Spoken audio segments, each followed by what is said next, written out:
Hello friends, welcome to Kannan info Tamil. நம்ம இன்னைக்கு என்ன டாபிக் பார்க்க போறோம் அப்படின்னா 3 முக்கியமான டிஃபென்ஸ் அப்டேட் இந்த வீடியோல பார்க்க போறோம். முதல் டிஃபென்ஸ் அப்டேட், சமீபத்துல சோசியல் மீடியால ஒரு விமானத்தோட புகைப்படம் வெளியாகி பரபரப்பை ஏற்படுத்தி இருக்கு. சோசியல் மீடியால லீக் ஆன அந்த புகைப்படம் இந்தியா உள்நாட்டிலே டெவலப் செய்து வரும் ஃபியூச்சரிஸ்டிக் அன்மேன் ஃபைட்டர் ஏர்கிராப்டோட புகைப்படம் அப்படின்னு சொல்லப்படுது. எதற்காக இந்த புகைப்படம் வைரலா இருக்கு?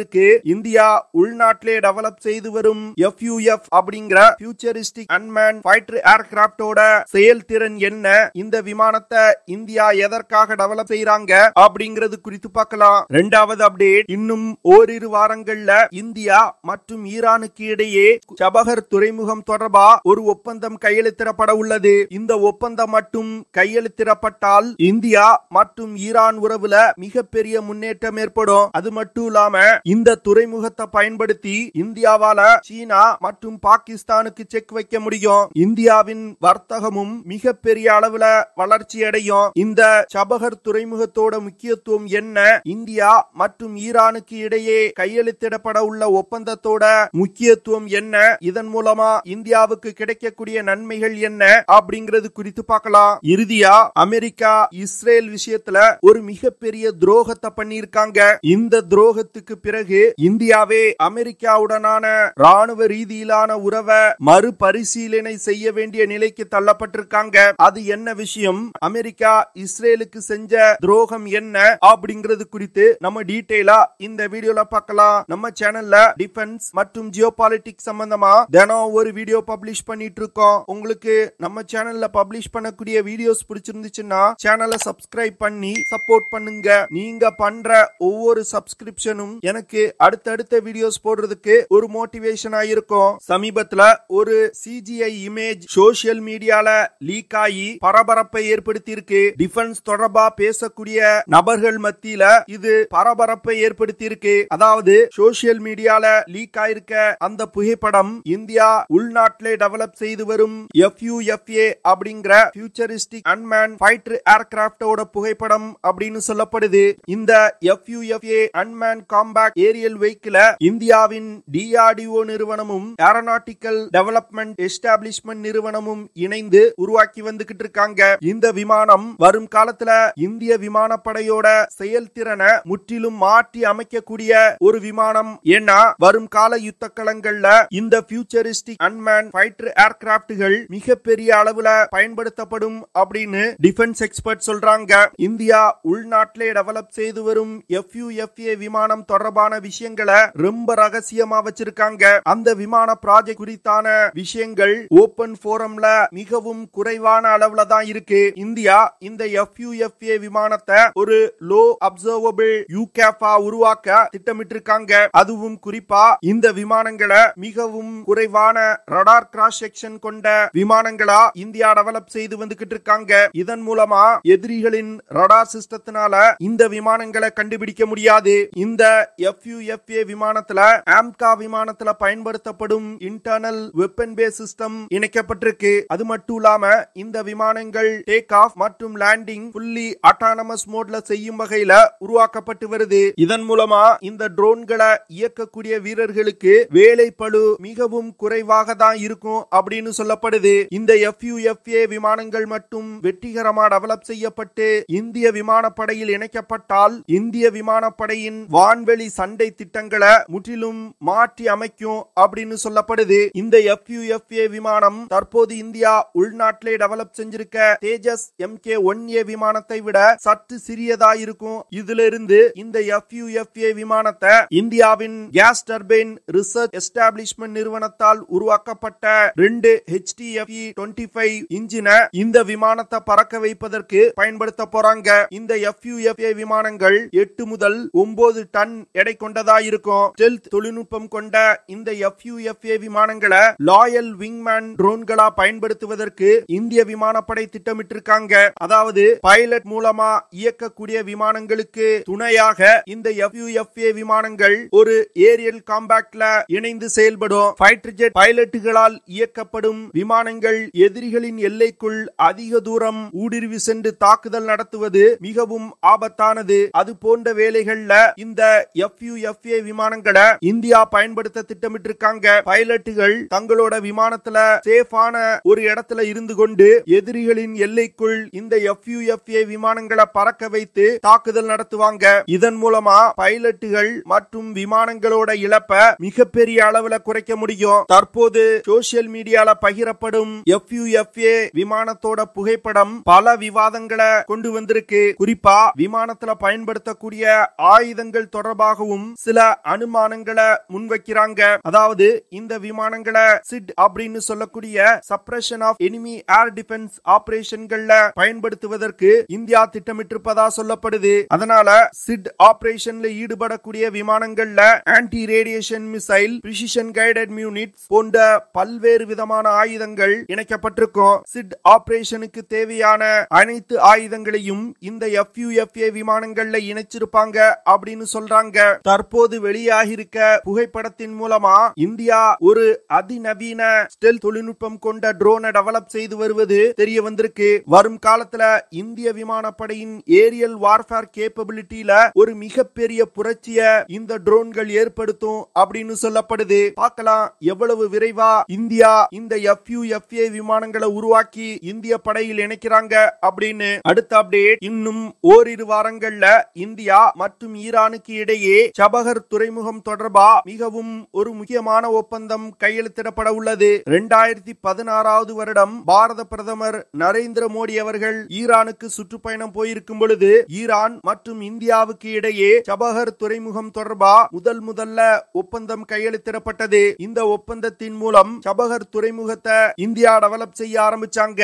ஆனா 2016 வருடம் போடப்பட்ட ஒப்பந்தத்தின்படி வருடா வருடம் ஈரான் மற்றும் இந்தியா சபகர் துறைமுக ஒப்பந்தத்தை புதுப்பித்துக் கொள்ளணும். ஆனா தற்போது இந்தியா மற்றும் ஈரானுக்கு இடையில் போடப்படும் ஒப்பந்தம் அடுத்த 10 வருடங்களுக்கு சபகர் துறைமுகத்தை மேனேஜ் செய்யும் அதிகாரத்தை இந்தியாவுக்கு கொடுக்கும். இந்த சபகர் துறைமுகம் தான் இந்திய அரசாங்கத்தின் கட்டுப்பாட்டில் இருக்கக்கூடிய முதல் ஓவர்சீஸ் போர்ட். இந்த சபகர் துறைமுக ஒப்பந்தத்துல கையெழுத்திடுவதற்கு இந்தியாவின் ஷிப்பிங் மினிஸ்டர் சுபர்பந்தா சோம்வாலா ஈரானுக்கு பயணம் செய்ய போறாரு. அதுவும் இந்தியால லோக்சபா தேர்தல் நடந்து கொண்டிருக்கும் பொழுது இரு நாடுகளுக்கும் இடையில் இந்த ஒப்பந்தம் கையெழுத்திடப்படுவது மிகவும் முக்கியமான விஷயமா பார்க்கப்படுது. இந்தியா இந்த சபகர் துறைமுகத்தை இன்டர்நேஷனல் நார்த் சவுத் டிரான்ஸ்போர்ட் காரிடோர்ல ஒரு டிரான்சிட் ஹப்பா பயன்படுத்துவதற்கு திட்டமிட்டிருக்காங்க. அதாவது மத்திய ஆசிய நாடுகளையும் சவுத் ஏசியா நாடுகளையும் இணைக்கக்கூடிய ஒரு காரிடோரை இந்தியா அமைப்பதற்கு முயற்சி செய்து வந்துகிட்டு இருக்காங்க. அந்த காரிடோர்ல மிகவும் ஒரு முக்கியமான டிரான்சிட் ஹப்பா செயல்படுவது இந்த சபகர் துறைமுகம் தான். இந்த சபகர் துறைமுகம் ஒரு ஸ்ட்ராட்டஜிக்கல் முக்கியத்துவம் வாய்ந்த இடத்துல அமைஞ்சிருக்கு. சீனா அரேபியன் சி பகுதியில தன்னுடைய ஆளுமையை கொண்டு வருவதற்கு முயற்சி செய்து வந்துகிட்டு இருக்காங்க. அந்த வகையில பாகிஸ்தான்ல குவாதர் துறைமுகத்தை சீனா டெவலப் செஞ்சிருக்காங்க. அரேபியன் சி பகுதியில சீனாவுக்கு செக் வைக்கும் விதமா ஈரானின் இந்த சபகர் துறைமுகத்தை இந்தியா டெவலப் செஞ்சிருக்காங்க. முதல்ல இந்த சபகர் துறைமுகத்துல ஒரே ஒரு டெர்மினலை மட்டுமே இந்தியா டெவலப் செய்ய ஆரம்பிச்சாங்க. இந்த டெர்மினல்ல இருந்து இந்தியால இருந்து ஈரான் வழியாக ஆப்கானிஸ்தானுக்கு பொருட்களை ஏற்றுமதி செய்ய ஆரம்பிச்சாங்க. ஆனா தற்போது இந்த துறைமுகம் முழுவதும் இந்தியாவின் கட்டுப்பாட்டுல வரப்போகுது. அது மட்டும் இல்லாம சீனாவின் குவாதர் துறைமுக திட்டத்திற்கு இந்த சபகர் துறைமுகத்தை வச்சு இந்தியா ஒரு செக் வச்சிருக்காங்க.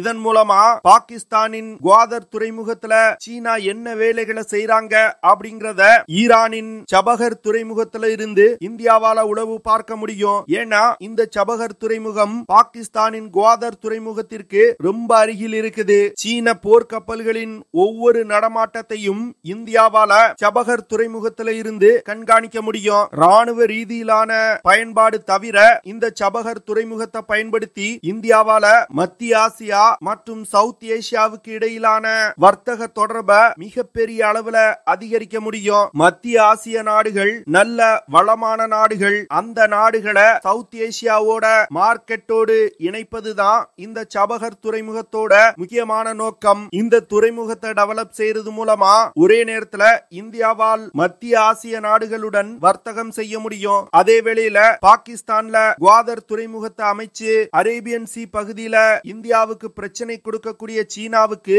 இந்த சபகர் துறைமுகத்தை வச்சு இந்தியாவால செக் வைக்க முடியும். அடுத்த அப்டேட், சமீபத்துல அமெரிக்கா இஸ்ரேலுக்கு ஒரு மிகப்பெரிய துரோகத்தை செஞ்சிருக்காங்க. அதாவது இஸ்ரேல் பாலஸ்தீன ஹமாஸ் போராளிகளுடன் காசால தற்போது யுத்தம் செஞ்சு வந்துகிட்டு இருக்காங்க. இந்த யுத்தத்தை நிறுத்த சொல்லி அமெரிக்கா இஸ்ரேலுக்கு தொடர்ந்து அழுத்தம் கொடுத்து வந்துகிட்டு இருக்காங்க. ஆனா இஸ்ரேல் அமெரிக்காவோட பேச்ச கேட்காம தொடர்ந்து காசால சண்டையிட்டு வந்துகிட்டு இருக்காங்க. இந்த சண்டையில நிறைய பொதுமக்கள் கொல்லப்படுவதா சொல்லப்படுது. இதன் காரணமா அமெரிக்கா காசால நடக்கக்கூடிய யுத்தத்தை நிறுத்தும்படி இஸ்ரேலிடம் சொல்லி வந்துகிட்டு இருக்காங்க. ஆனா இஸ்ரேல் அமெரிக்காவின் கோரிக்கையை ஏற்காததனால தற்போது அமெரிக்கா ஒரு விபரீதமான முடிவை எடுத்திருக்காங்க. அதாவது இஸ்ரேலுக்கு ஆயுதம் சப்ளை செய்வதை அமெரிக்கா நிறுத்தி வச்சிருக்காங்க. இந்த விஷயம்தான் தற்போது உலகில் உள்ள பல அமெரிக்க நட்பு நாடுகளுக்கு அதிர்ச்சியை ஏற்படுத்தி இருக்கு. இஸ்ரேல் மற்றும் அமெரிக்காவுக்கு இடையிலான ராணுவ ரீதியிலான உறவுகள் பல வருடங்களா இருக்குது. இஸ்ரேலை உருவாக்கியதே அமெரிக்கா தான் அப்படின்னு சொல்லப்படுது. அப்படி இருக்கும் பொழுது அமெரிக்கா எப்படி இஸ்ரேல் ஒரு முக்கியமான யுத்தத்தில் ஈடுபட்டு கொண்டிருக்கும் பொழுது இப்படி ஆயுத சப்ளையை நிறுத்தலாம் அப்படின்னு நிறைய டிஃபென்ஸ் எக்ஸ்பர்ட்ஸ் கேள்வி எழுப்புறாங்க. அமெரிக்காவோட இந்த செயல்பாடு இஸ்ரேல்ல மிகப்பெரிய கொந்தளிப்பை ஏற்படுத்தி இருக்கு. அது மட்டும் இல்லாம பல அமெரிக்க நட்பு நாடுகள் இது ஒரு எச்சரிக்கை மணி அப்படின்னு சொல்றாங்க. அதாவது வரும் காலத்துல தாங்களும் இது போன்ற ஒரு யுத்தத்தில் ஈடுபட்டு கொண்டிருக்கும் பொழுது அமெரிக்கா ஆயுத சப்ளையை நிறுத்தினா என்ன ஆகும் அப்படிங்கிற பயம் வர ஆரம்பிச்சிருக்கு. சமீப காலமா இந்தியா அமெரிக்காவுடனான தன் ராணுவ ரீதியிலான உறவை மிகப்பெரிய அளவுல அதிகரிச்சிருக்காங்க. குறிப்பா இந்தோ பசிபிக் ரீஜன்ல அமெரிக்காவுடன் இணைந்து சீனாவை எதிர்த்து வந்துகிட்டு இருக்காங்க. ரஷ்யாவில் இருந்து இறக்குமதி செய்ய முடியாத சில முக்கியமான ஆயுதங்களை அமெரிக்காவிடம் இருந்து இறக்குமதி செய்து இந்தியா பயன்படுத்தி வந்துகிட்டு இருக்காங்க. குறிப்பா சொல்லணும்னா Apache attack helicopters, P-8I Poseidon விமானம், M777 ஹவிட்சர்கள், சினுக் ஹெலிகாப்டர்ஸ் போன்ற பல ஆயுதங்களை பயன்படுத்தி வந்துகிட்டு இருக்காங்க. சமீபத்துல இந்தியா மற்றும் அமெரிக்காவுக்கு இடையே 31 MQ-9B பிரெடேட்டர் ட்ரோன்களை வாங்குவதற்கான ஒரு ஒப்பந்தத்துல கையெழுத்திட்டு இருக்காங்க. இது போன்று பல ஆயுதங்களை அமெரிக்காவிடம் இருந்து இந்தியா இறக்குமதி செஞ்சிருக்காங்க. சில முக்கியமான விஷயங்கள்ல அமெரிக்காவுடன் இணைந்து சீனாவை எதிர்த்து வந்துகிட்டு இருக்காங்க. இப்படி இருக்கும் பொழுது இப்போ அமெரிக்கா தன்னுடைய மிகவும் நெருங்கிய நட்பு நாடான இஸ்ரேலுக்கே ஆயுத சப்ளைய நிறுத்திட்டாங்க. இதே போன்ற ஒரு நிலை வரும் காலத்துல இந்தியாவுக்கும் வருவதற்கு வாய்ப்பு இருக்கு. ஏன்னா பாகிஸ்தானுடன் அமெரிக்கா இன்னும் நல்ல உறவுல தான் இருக்காங்க. இந்தியா வரும் காலத்துல பாகிஸ்தான் ஆக்குபைட் காஷ்மீரை கைப்பற்றுவதற்கு ஒரு யுத்தத்தில் ஈடுபட்டால் அமெரிக்கா பாகிஸ்தானுடன் இணைந்து கொண்டு இந்தியாவுக்கு ஆயுதம் சப்ளை செய்வதை நிறுத்த மாட்டாங்க அப்படிங்கிறதுக்கு என்ன உத்தரவாதம் இருக்கு? அதனால இந்தியா அமெரிக்காவுடனான தன் ராணுவ உறவை ரீகாலிபிரேட் செய்யணும் அப்படின்னு டிஃபென்ஸ் எக்ஸ்பர்ட் சொல்றாங்க. இந்தியா தவிர பல அமெரிக்க நட்பு நாடுகள் அமெரிக்காவை இனி நம்ப மாட்டாங்க அப்படின்னு சொல்லப்படுது. ஏன்னா முந்தைய காலகட்டத்தில் உலகத்தின் ஒரே வல்லரசு நாடா அமெரிக்கா இருந்துச்சு. ஆனா இப்போ உலகத்துல நிலவக்கூடிய சிச்சுவேஷன் அது கிடையாது. சீனா ஒரு வல்லரசு நாடா வளர்ந்து வந்துகிட்டு இருக்காங்க. ரஷ்யாவும் ஒரு வலிமையான நிலையில இருக்காங்க. இப்படி இருக்கும் பொழுது அமெரிக்கா தன்னுடைய நட்பு நாடுகளுக்கு துரோகம் செஞ்சால் வரும் காலத்துல நட்பு நாடுகள் அமெரிக்காவை விட்டு பிரிந்து வேறு நாடுகளுடன் இணைவதற்கு வாய்ப்பு இருக்கு. அது மட்டும் இல்லாம அமெரிக்க ஆயுத தயாரிப்பு நிறுவனங்களுக்கு அமெரிக்க அரசாங்கத்தின் இந்த செயல் மிகப்பெரிய நஷ்டத்தை ஏற்படுத்தும். ஏன்னா அமெரிக்க நட்பு நாடுகள் இனி அமெரிக்காவிடம் இருந்து ஆயுதம் வாங்குவதற்கு யோசனை செய்வாங்க.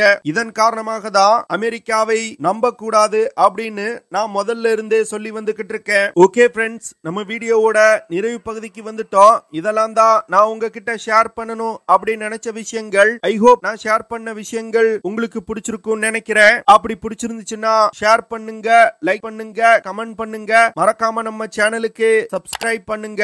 அப்படியே அந்த பெல் நோட்டிபிகேஷனை கிளிக் பண்ணி ஆல்ங்கிற ஆப்ஷனை எனேபிள் பண்ணிக்கங்க. See you in the next video. Jai Hind.